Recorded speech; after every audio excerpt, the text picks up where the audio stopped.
Modals are core UI elements that are used in every modern website. Having created and used models in so many React projects, I have noticed that there are 3 patterns that always repeat. So today I want to share the 3 React patterns that are used when creating models.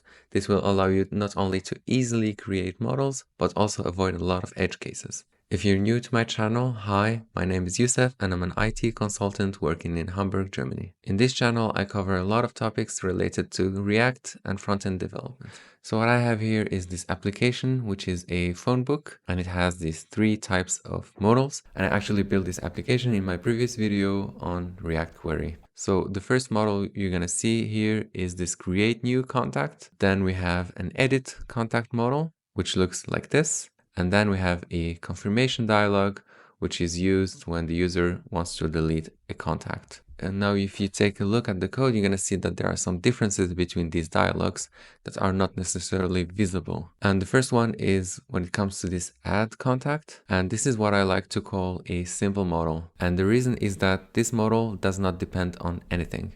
So if you take a look at the code, you're going to see that this has simple props, which is open, which is a boolean. And then it has a callback function to be closed. So when the user clicks on cancel or on close, then the model is closed. And this is different from what I like to call a parameterized model. So when you click on edit on a contact, you need to somehow pre-fill these fields from the clicked contact. So you need to have some kind of reference on that contact. And what I'm using for that is, instead of having an isOpen prop, we have some kind of identifier, which can be either undefined or defined.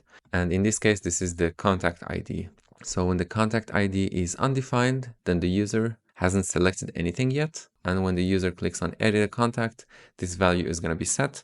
So if you go and see where this is used, this is in app.tsx. So we just have a simple state for that, which is here, selected contact ID. So the contact ID is passed to the edit contact model, and when the user clicks on close, we set it to undefined. By the way, if you're a beginner or intermediate developer, then you definitely want to check out the front-end kit. The front-end kit is my all-in-one resource collection where I put everything that I know about front-end. This includes a series of must-read articles, my favorite libraries, fonts, and icons that I use. It also includes a list of people that I'm following on social media that share some really cool content. You can get it for free at youssefb.com/frontendkit. The link will be down in the description. And the third type of models is this confirmation model. So the thing about this model is that it's used in different places in the UI.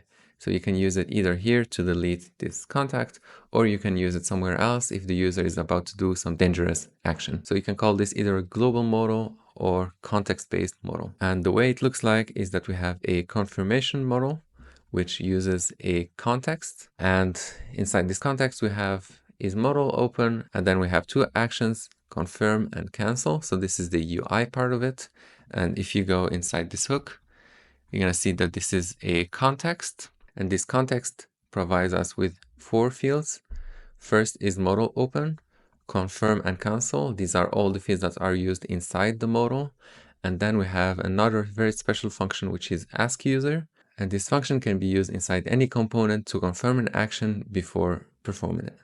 So ask user just takes a void function as a parameter. And when the user clicks on confirm, this action is going to be performed. And this is all implemented inside this confirmation context provider, and it just has one simple state, which is where the void function is saved. So the model is going to be visible when we have a perform function. When the component requests a user confirmation, then we just set that function. And when the user clicks on confirm, we call that function and we set it to undefined to directly close the model. Thanks for watching my video. If you enjoyed watching this video, then you will probably enjoy watching my previous one, which is a full course about React Query. And you can also check out my React code reviews. See you in the next one.